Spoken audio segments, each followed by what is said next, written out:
they was considered as refugees.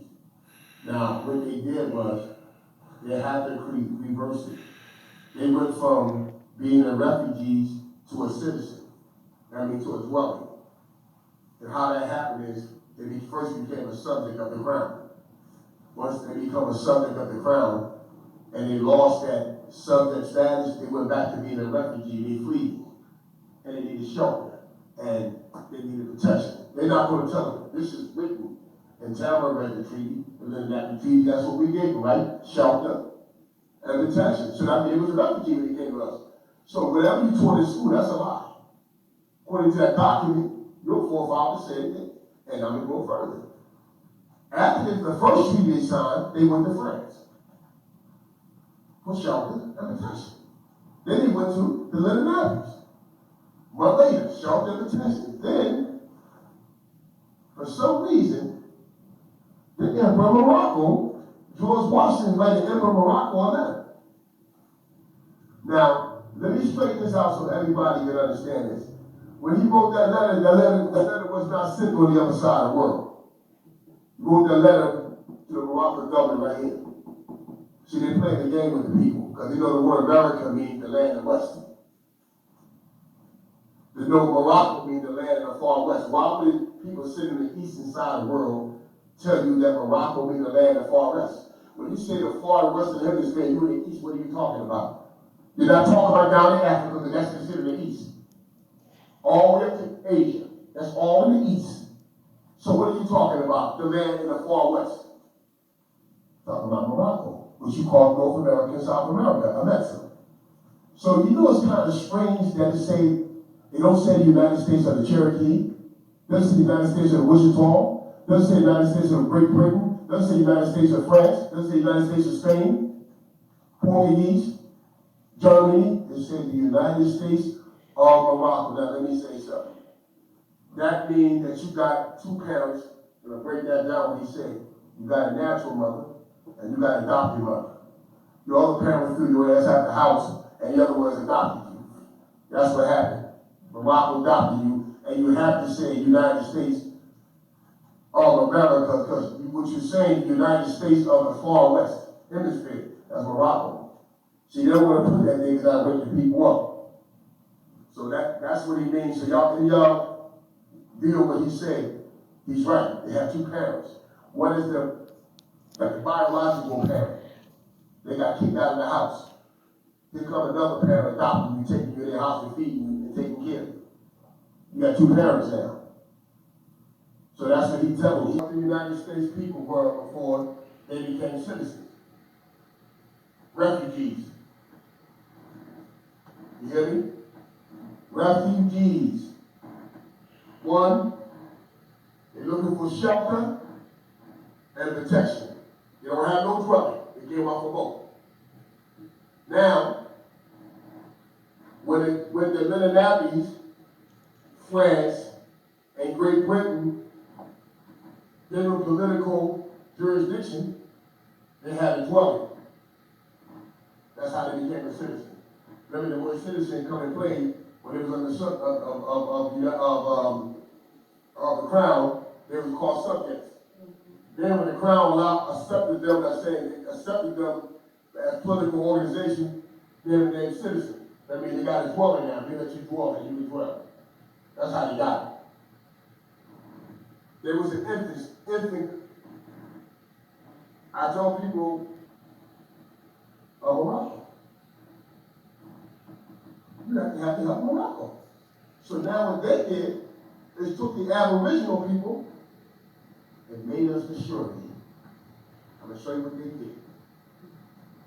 They was the surety, the collateral, held in trust. They was the debtors, obligated to pay debts and obligations to who? The crown, always. And also they were considered as the beneficiaries as the trust, that they could reap some benefits from the crown for their labors and stuff that they do, from the investment of the land, from the indigenous people. They turned around, and when they got their political standing, they came up with a plan. The plan was to make the Aboriginal, Indigenous Moors, surety. So they could discharge their debts. So they came up with a scam. Had no war against each other, turn on each other, just educate them, and then take away the rights from the mother. That means we have to separate the kinsman structure of the house. A woman being protected by her man, her husband. We destroyed that. And they started destroying that after Lincoln got assassinated, after the Civil War. That was being destroyed, that structure. And they started making us, the Aboriginal people, as the sureties for their debts. Now somebody say, they don't need no gold and silver. All you need is to make the voting title holders of the land the inheritor holders to the land, the surety, and you can fund them anything you want to do. You just have to operate as a CEO of whatever you're creating. The corporation, the state of origins, which have the governor. You have to have the trustee, the legislative branch. Then you got to have the fiduciaries, treasurer, clerks. Then you got to have the banker, the judiciary department. Now you see what's going on here? They run a banking. And they get you right through the system by making a deposit by your nationalization papers, which is your birth certificate. When your mother goes into a foreign vessel and she puts you out. She neither goes in and say who she is, her blood pedigree, her descendants, and what nation she's from. She goes in and puts you out on a foreign vessel, but I mean the foreign jurisdiction because that building is incorporated within the state of origin. Now what happens? She gives her baby, which is her real substance, an English name, or French, German, Spaniard, French, whatever you call her name, European nation name. That's called a European English or European nation pedigree stockholder name. They right away take it as a nationalization instrument, the registration form, and they create a certificate, and they places it to the Department of Commerce, the Central Department of the United States, the District of Columbia, which is a foreign country in the national law. The Department of Commerce goes into the international trade platform. Now you are considered as a beneficiary in the trust. In that trust, beneficiary status, your award, when you're an incapacitated person. Now I wrote it down, the definition of incapacitated person, so you understand when I say they treat you like a ward, that means a mind-made mental structure institution called neighborhoods, residential areas. That's what they do. Now you're surety. Now you're not even sovereign no more. You don't have no inherent rights, you don't have nothing. And they can take you now and they can manage you and they can invest you. What comes behind that? Your energy. You're working, you work in the fields for them, you work in the streets, you're working. You're in servitude. That's called voluntary servitude. It's being done to psychological coercion, social engineer, where you become in a middle retarded state that you see a person that he can eat for himself, he can talk to a woman, but he doesn't have the, or she doesn't have the ability to know when somebody is stealing from them and taking advantage of them. You're in that kind of state of mind. You don't know you're a functioning person. They make you enough to be your function, you're incapacitated. This is why you need protection, and this is why you always need shelter. I don't care if you got $1 billion, you're a billionaire. Bill Cosby had to go to what? An attorney to get protection, defense. Then he had to go before the banker and say, hey, excuse me, can I get a house arrest and stay home? Now he wants shelter.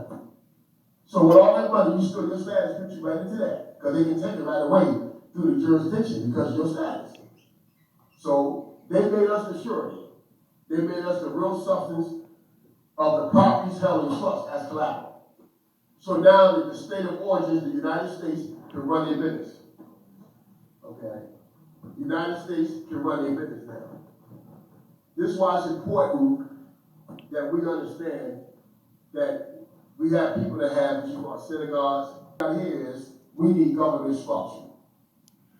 And Noble Drew Ali set up the Moors Temple Holy Science Temple of, you know how he set it up. And what happened was, they did not understand what Noble Drew Ali did. Because if they did, we won't be the shit we in now. They won't be still in our birthright. And rather than them go out communicating and contracting and enter into treaties among each other, they went into the wrong direction, like a ship sailing the wrong direction. You're in the water, but you're going all the way over here. You never go to your native land. You never navigate your way, you know how to get home. So we never got home, we lost at sea, so we considered dead. You're mad. People man gonna read the will of a man worth $42 trillion. He's reading it. This man own a whole empire. He's supposed to have 100 children, offspring. He gonna read the will, you know, all these people sitting there, he calling their names, and they sit right there, and they're like this. And know what happens? Somebody stand up. Excuse me, I'm here for that matter. Yes, they're all right there, the Jerry kids. They're sitting over there. They have a problem, you know, they incapacitated, they wards. What you mean? They have mind damage. They don't know who you are. Okay. Who's going to take over the state in the audience? Article 22. It's sweet. But they have any babies, let's make them the same way.